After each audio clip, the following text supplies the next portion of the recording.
Welcome to Machine Minds, where technology and humanity meet. I'm your host, Greg Terrusian, founder of Samson Rose, a recruiting and search business focused on the robotics and AI industries. The Machine Minds show is where we dive deep into the intricate world of robotics and artificial intelligence. As a staffing industry leader with a passion for the frontiers of technology, I'm pleased to be bringing you intimate conversations with the founders, investors, and trailblazers who are at the heart of the AI and robotics revolution. In each episode, we dig into their journeys, the applications of the products they're working on, and the breakthroughs that are shaping our future. Join us as we explore how these machine minds are transforming the way we live, work, and understand our world. Whether you're an entrepreneur, a tech enthusiast, or just curious about this amazing field, you'll learn something new with each episode. Let's delve into the extraordinary. Let's delve into Machine Minds. Hello and welcome to Machine Minds. I'm your host, Greg Terrusian, founder of Samson Rose, your robotics talent search partner. And on today's episode, I'm joined by Rolan Reichel, CEO and founder of Arrow AI. Thanks for being on the show today, Rolan. Greg, great to be here. I appreciate you having me on. My pleasure. Let's jump into it. Sure. So Rolan, as you and probably the listeners know, we always start with our guest's background just to understand who's on the show, what their career has been like up to this point. So can you give us, let's take a step back and talk about your early career and what really drew you into the AI world? Yeah, absolutely. So I come from a family of entrepreneurs. As a young child, my parents had a small retail shop in Austin, Texas, where I was born, and we actually lived in the back of the shop. I kid you not, with our dog, we lived in the back of the shop, and on the weekends, I would run the front desk and do the books and things like that. So, from the very beginning, very entrepreneurial. I came into digital advertising through brand management. So I work for the Corona brands, the beer brands here in California. Spent a couple of years managing those brands. And that's really how I kind of understood everything from field marketing to digital advertising. Made my way into the startup space here in Silicon Valley in Northern California. It was just so exciting, right, to see companies founded and sell and grow very quickly. So I worked for a series of startups. Ultimately, I worked for a publicly traded company called iClick, managing their U.S. partnerships and business relationships here in the U.S. Took a lot of flights to Hong Kong back and forth, which was fun and interesting. And then about 8 years ago, Greg just took the plunge 100% into becoming a full-time entrepreneur and building companies and technology, but all within that digital advertising ecosystem. Amazing. And I should have said for the guests and with the intro, this is going to be a slightly different show because we're talking now about Arrow AI, and I want to switch gears into that for a second because some of the listeners might just be used to hard tech. We've obviously had pure AI on here as well, or anything associated to the physical industries, but we're going to be talking about content. And this is probably geared a lot more towards our entrepreneurs, business owners in the audience. I'm excited to share about this, and I'm excited to learn more about what you guys do because I definitely see the need, the value, and the impact that it can have for people like myself. So stay locked in. If you're a founder, even if you're a VC and you want to think about content for your company, definitely you want to hear this. So you've obviously shared a little bit there about your background and everything. Were there some pivotal roles or experiences that actually influenced your path or kind of pushed you into, apart from being from a family of entrepreneurs, so it's kind of inevitable, but any roles in your career that kind of pushed you into this direction? Yeah, absolutely. I came up through the sales side of organizations, and I had the opportunity to work with some really big companies like Microsoft and Disney, and I fell in love with the technology in that side. And when you're working in the advertising industry in kind of the uh, 2010 and beyond, it was this incredible wave of technology. So the advertising industry went from being, a manual process to an online process, and then to a fully real-time media buying system. And there was billions of dollars invested in these technologies where you could go in and buy media in real time, sometimes in literally milliseconds, right? So the bidding technologies, the ability to buy media in real time, the ability to do this kind of really sophisticated targeting. I mean, that's what I fell in love with. So even though I was running sales, the sales were quite technical. And that was my introduction to machine learning, artificial intelligence, and really the power of these technologies and how they work for big companies. And I had a COO that I reported to at one of this company called Alphabird. Actually, his name was Justin, who at the time was really tough. And he would had a 6 a.m. standing meeting 3 days a week. And Wow. when you're on the sales side, that's not exactly like the thing you're rooting for. But I learned a lot from him, and I learned a lot from those meetings as well, because he really did bring us into sort of the technical side of the business. And that's that. Great. From that, kind of my whole journey around technology has started there. Amazing. Amazing. Yeah, ad tech is wild. Like the tech, when you explain what is happening on the back end, I had a short stint at Rubicon Project as one of the Oh, senior sure. recruiters there. Yeah, in Playa Vista. And you just see the speed and the amount of data, amount of transactions and stuff like that. And when you understand like that bidding, the real-time bidding processes blew my mind, but obviously makes a lot of sense now when you're on a website, social media, and you see the type of ads you're being fed. It's really cool. Yeah, Let's it's amazing. It really is, and I think it's something that a lot of small businesses, how to say it, a lot of small businesses, unless you've worked in the industry, you don't see that it's actually, you think you go on Facebook and you're just buying an ad, but you're not. Actually, you're bidding against everyone else who wants to serve an ad to that same person, right? And right. so there's this sort of idea that, oh, okay, let's go on Google or let's go on Facebook, and it's self-service and anyone can do it. And they've really opened these tools. These big companies in particular have opened these tools to millions of small business owners. Right. But along with that, I don't think comes the insight and knowledge that actually it's a really sophisticated piece of equipment you have in your hands. Yeah, yeah, it is. I think that's a whole other show, and we could go into the weeds of ad tech, but Sure. I'll leave that for some of my other colleagues that are still in the space. But yeah, let's talk more about Arrow AI. So for those unfamiliar, could you give us an overview of what the company actually does and your mission Yeah. and what your service is? Yeah, absolutely. So I'm glad we got to talk about my background, because really this focus has grown out of that. And there's two major insights that have come out that drove us to found Arrow AI. So one is there's millions of businesses that need to have a stronger online presence, right? They need to promote their business online. And that started before COVID, but COVID-19 just accelerated this trend in obviously in incredible ways. So one, there's millions of businesses that need to advertise online, but they're not sure how to do it. That advertising ecosystem is kind of broken for them. Agencies are out of reach. Freelancers are unreliable. Self-service doesn't work. And so they just kind of suffer through trying and failing and trying and failing in this sort of like washing machine. The Yeah. second one is about your online persona. And one of the things that I think we can all agree on in this day and age is that your presence online is just as important, maybe more important to your business than your offline presence, IRL, as the kids like to say. So, um, having that credibility online. So when people come to look at your social media profile, your website, your business is credible, it's up to date, and that's incredibly important. And that's also something that millions of businesses don't have the time to do. So Arrow is just born out of those two simple ideas. What do? Content marketing for small businesses.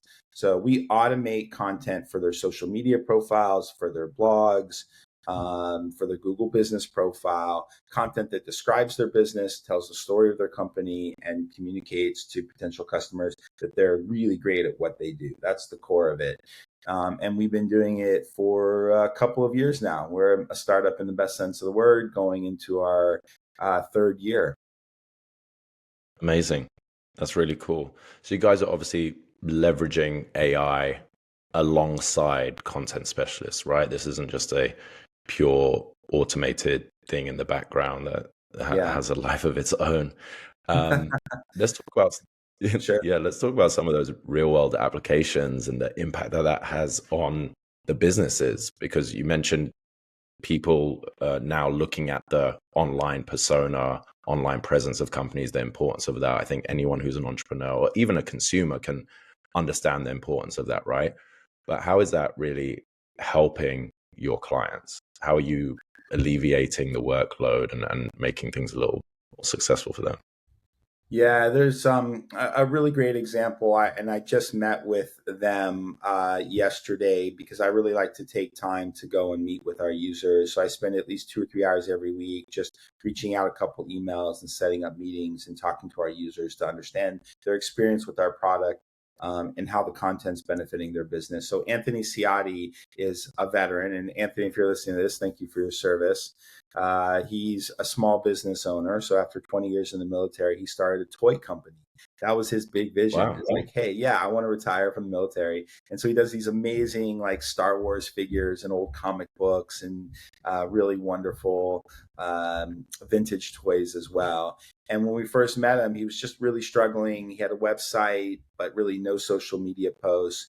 And so he, bought one of our content plans, and Arrow started automating Instagram and Facebook posts. Just started right there, something very simple, talking about his story, talking about his products. And he went from having no followers and no engagement online to now when he posts, he's getting 300 to 400 likes, comments, and shares on every single post. He's got this strong Wow. following on Facebook. Yeah. And he was telling me, his revenue's up like doubled 100%. It's up 100%, doubled from the previous year. And I think part of that is due to that increased presence online. And he goes on Facebook, but just the idea of opening up Facebook and posting every day is just beyond what he wants to work on. He wants to work on his business. So Arrow's been really great for him. And the humans in the loop piece I think is really important. So we should get to that. But that's one of my favorite stories. Amazing. Amazing.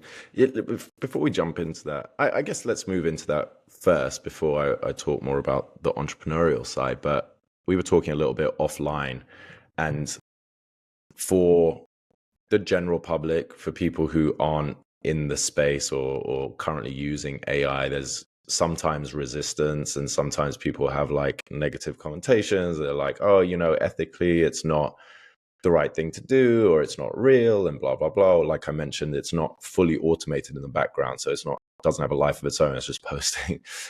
What are your thoughts on the ethical side of this, and then how you're ensuring your tech and services being used responsibly? Yeah, it's a great question. So I really blame the Terminator movies for this entire chain of thought, right? Like if it wasn't for Before you Skynet, we would not have these feelings about artificial intelligence. before you say that, I've been sharing a bunch of stuff that I work on with my brother, and then he texts me today. He's like, "Wow, the industry's so much further ahead than I thought. Terminator's real." And I was like, "No, we're not there yet." Well, it's funny because these films do become like a flashpoint, right? And there was Yeah. a period there where like Terminator came out, and even Steven Spielberg made a movie called AI about a little boy. Mm. So I think there's been a fascination with artificial intelligence. Um, my perspective is slightly different, kind of, you know, grown up professionally around these technologies because AI, or the idea of at least artificial general intelligence, has been around for 40 or 50 years, right? Neural networks. So there's this rich academic and scientific kind of background, right? People have been Yeah. studying and working on these technologies for a really long time. Machine learning is what really broke it open, right? And I think I was just reading, I think it's this year actually, that if you took all the data in the world and put it together, it's actually more valuable than all the oil and petroleum Wow. products in the world, right? So Yeah, I believe these that. Yeah. trends have been happening for a long time. And so machine learning really came first, and it's just incredibly powerful. It's predictive, the ability to, have software make decisions. From one of the well, just kind of shifting back to Arrow AI, I mean, the way we think about this is that um, AI is a revolution, but it's not always a business solution.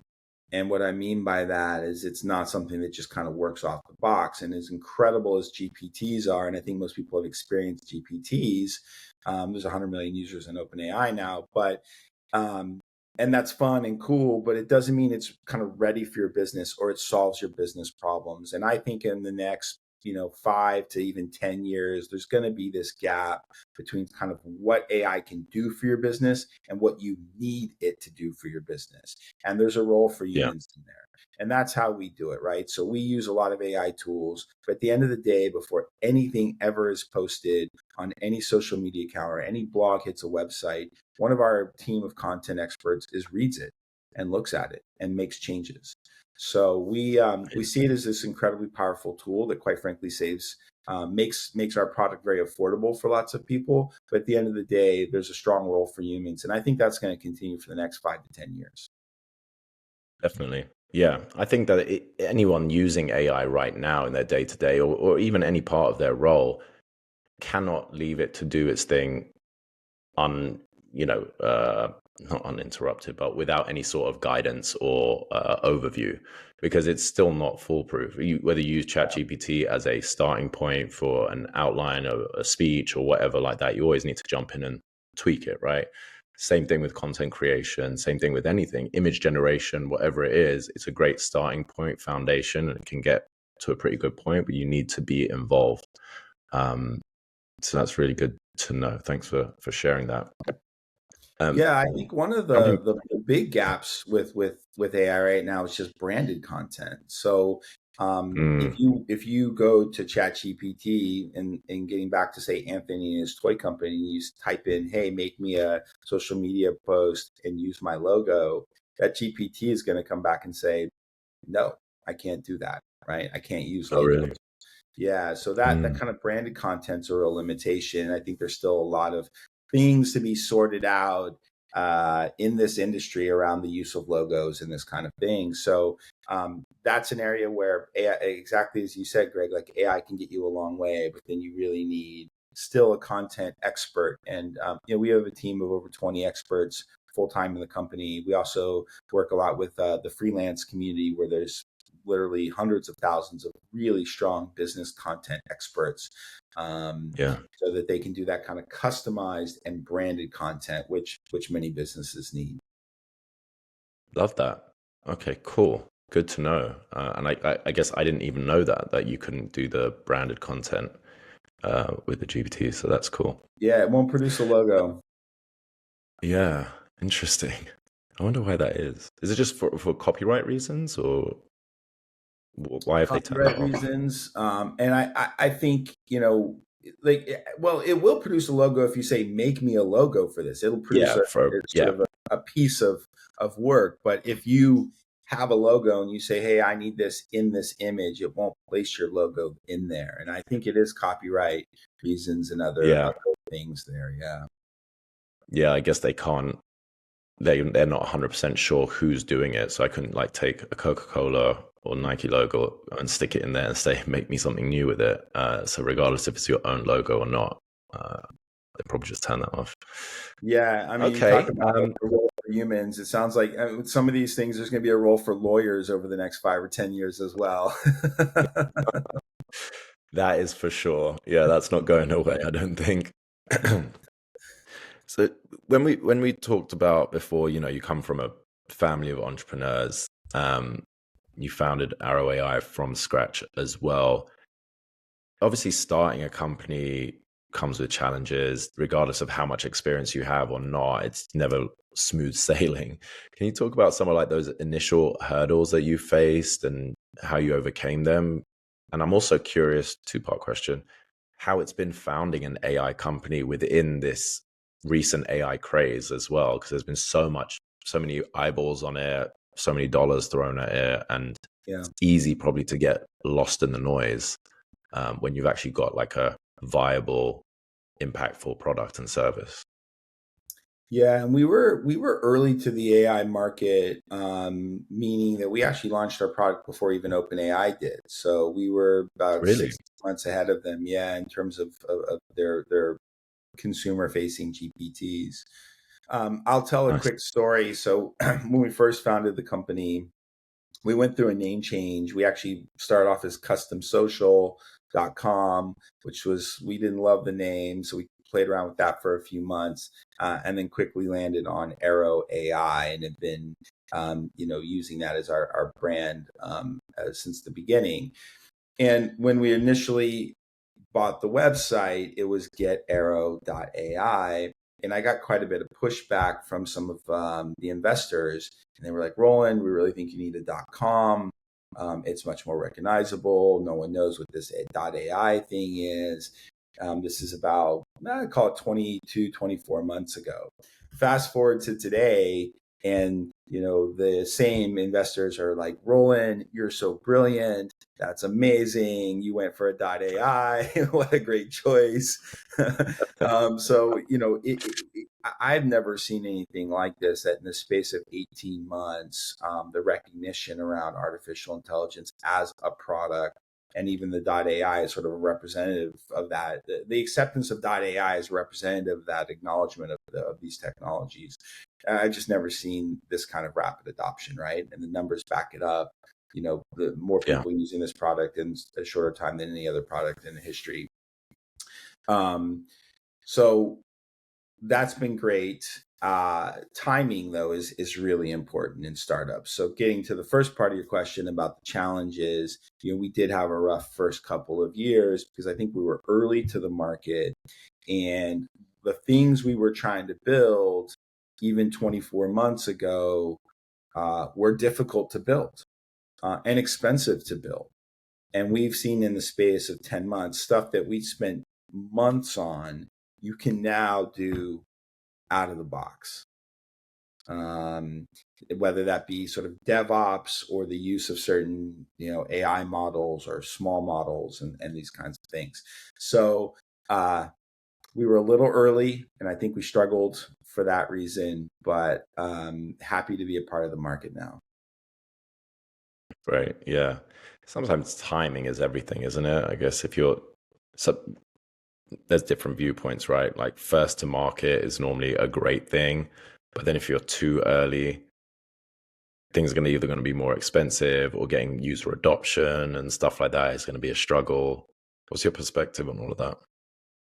I think that's right. We're not a deep tech company. We're a business application company, right? So we've always built on top of LLMs, and built on this rich tradition of scientific and technologies that have come along.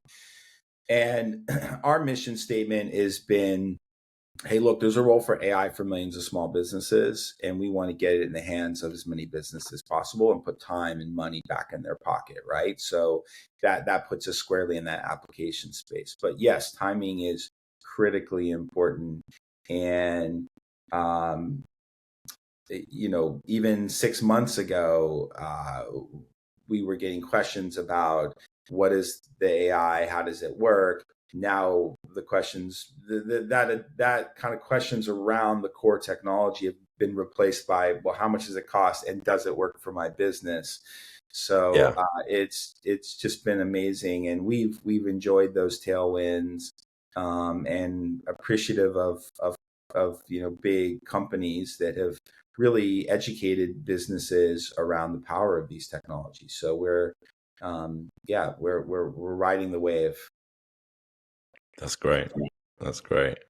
What you shared a success story earlier about the toy company. Are there any other key milestones since inception, or significant milestones that you've had that you can share? Yeah, one thing that we're really excited and proud about is we're partnered with the Better Business Bureau. And for folks who may or may not know, the BBB is a really great and historic organization that's been around for over 100 years. Really started off to help kind of bridge the gap between consumers and businesses. So if consumers had a complaint about a business, they didn't know what to do about it, they could go to the Better Business Bureau. And for businesses, they would register with the BBB, and as a sign that they met certain quality standards as a company. So it's a really important thing, and been around for again over 100 years. So we are partnered with them, and we provide a discount to BBB businesses, the accredited businesses who want to use the Arrow product. This is giving us access to a network of about 450,000 small businesses across the U.S. And that partnership's been in place about 6 months right now. So that was a huge milestone and kind of validation for us that there is a role for this tech and this kind of content creation. It's a real need in the business community. We hear it from the accredited businesses every day. Love that. That's really cool. And I think a key data point or validation data point as well for anyone listening in, and then also people in that network as well, right? You're trusted and reputable, which is awesome. Absolutely. Yeah, one of the things I learned early in my entrepreneurial career, and I'll give a little shout out to Adam Archer, who was the first CEO I ever worked for.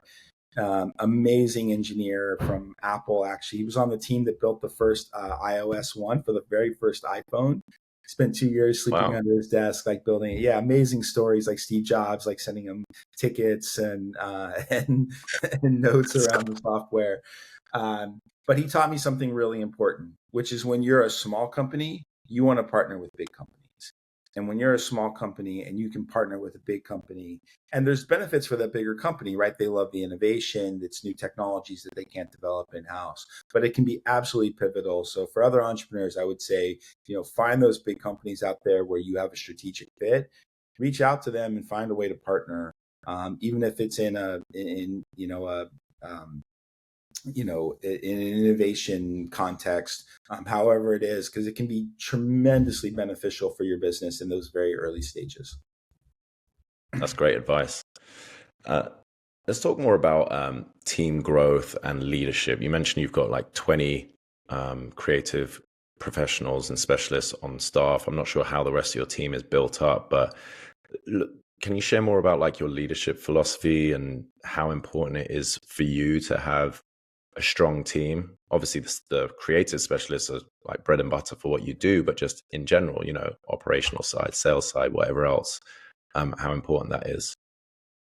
Yeah, team is everything. It's absolutely critical to find people who believe in the business and want to take this journey with you. Founders and founding relationships are always difficult. Choosing wisely, finding the right founders, and there'll be ups and downs. It's not it to me, like your founders. It's just one of the most unusual business relationships that's out there, because it's like half sibling, half Yeah. marriage, half business relationship. It's like three things that are halves. So it kind of gives you a sense of how confusing it is. So I think that's something that's really hard to get right. And I've done well with that, and I've done poorly with that. I'll also be very open for the entrepreneurs out there.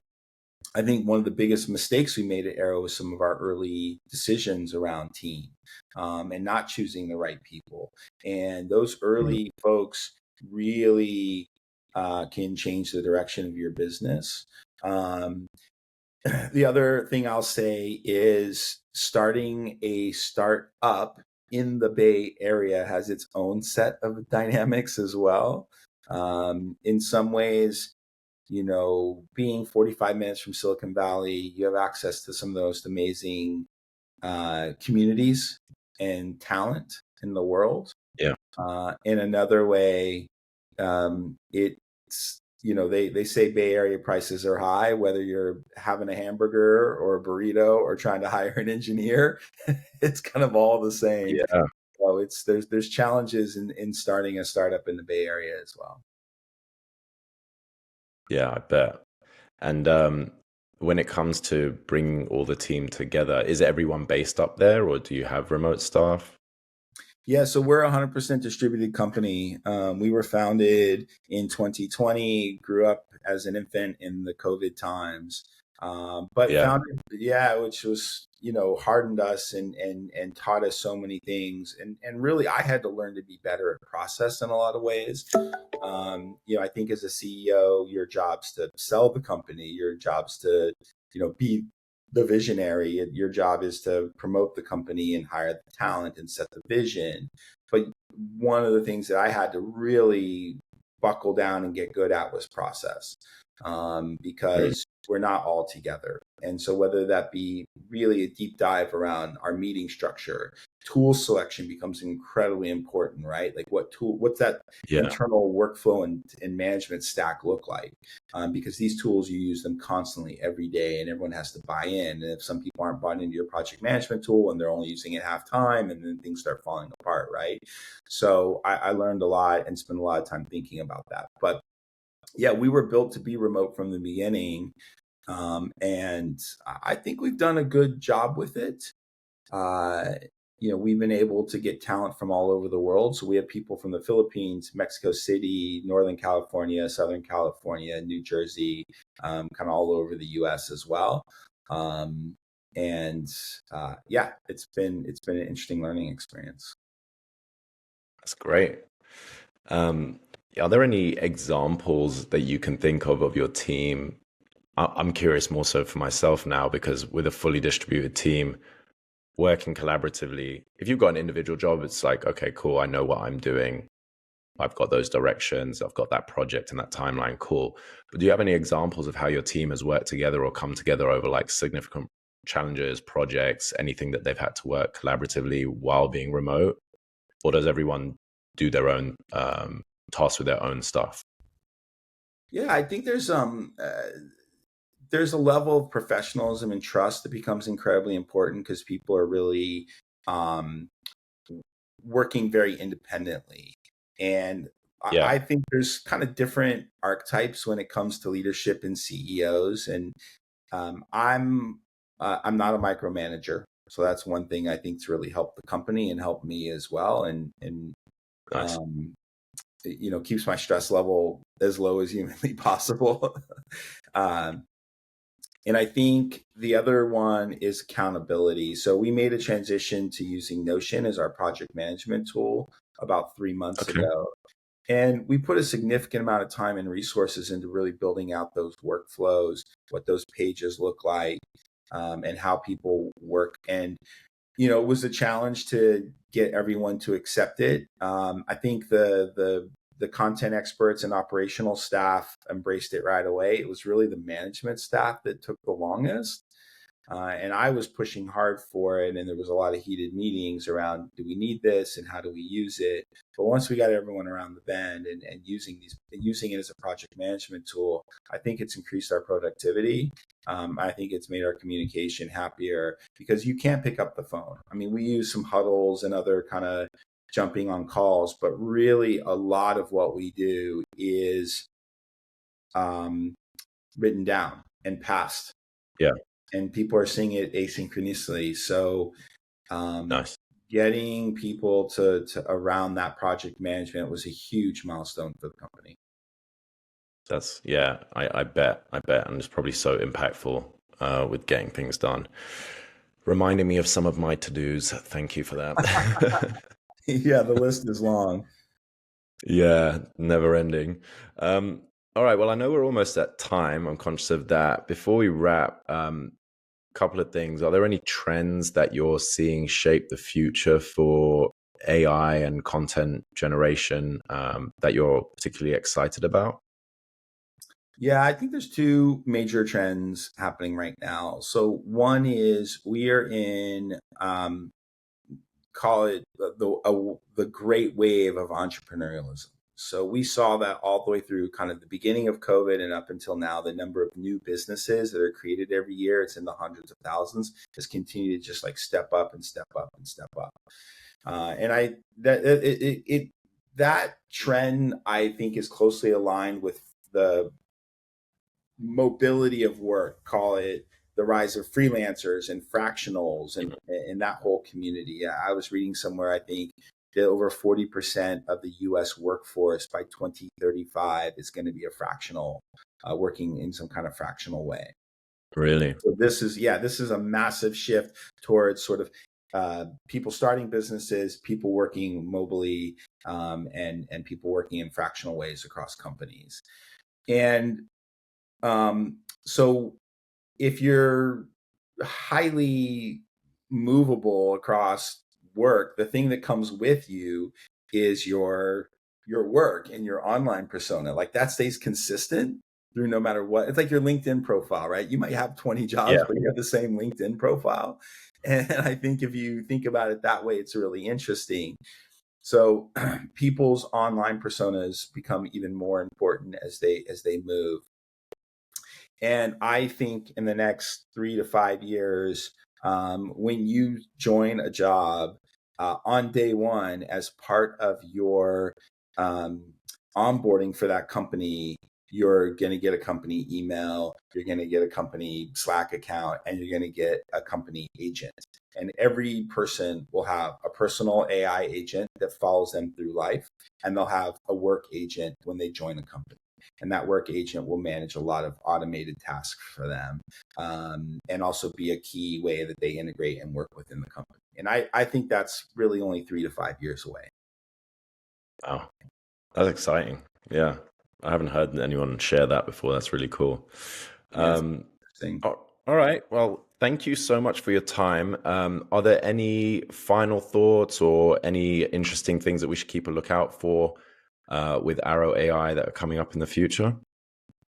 Yeah, absolutely. We're really excited about this use of agents and this kind of next level of automation, because that's where it gets really exciting. Because rather than logging into a platform, you can actually control certain things that normally you would do manually in a SaaS platform. You can actually do conversationally or through different UIs. Really excited about that. We're also really focused on the freelancer community. We want to serve this community with a product and a tool, that there's millions of these freelancers that are helping US businesses, and we want to be the tool for them. And so we're launching a self-serve tool specifically for the freelance market, freelance community. And that's going to be out in about 2 months. We're really excited about this. It's going to be a really powerful AI-driven low-cost tool for these freelancers who are again servicing US businesses. And then the third thing we're doing is we're building community. We really believe in these human content creators for businesses, empowering them with AI tools. And we're actually building a community where they can come together and join this community and share ideas and tips and things like this as well. It's a 100% free community. I'll drop the link over, but we're really excited about that as well. Perfect. I'll be sure to have that included in the show notes. Well, look, thank you, Roland, so much for joining us today. I really enjoyed this conversation. I think a lot of our entrepreneurs out there are going to get a lot of value from this. Where can people find you and Arrow AI and follow, progress, updates, and things like that?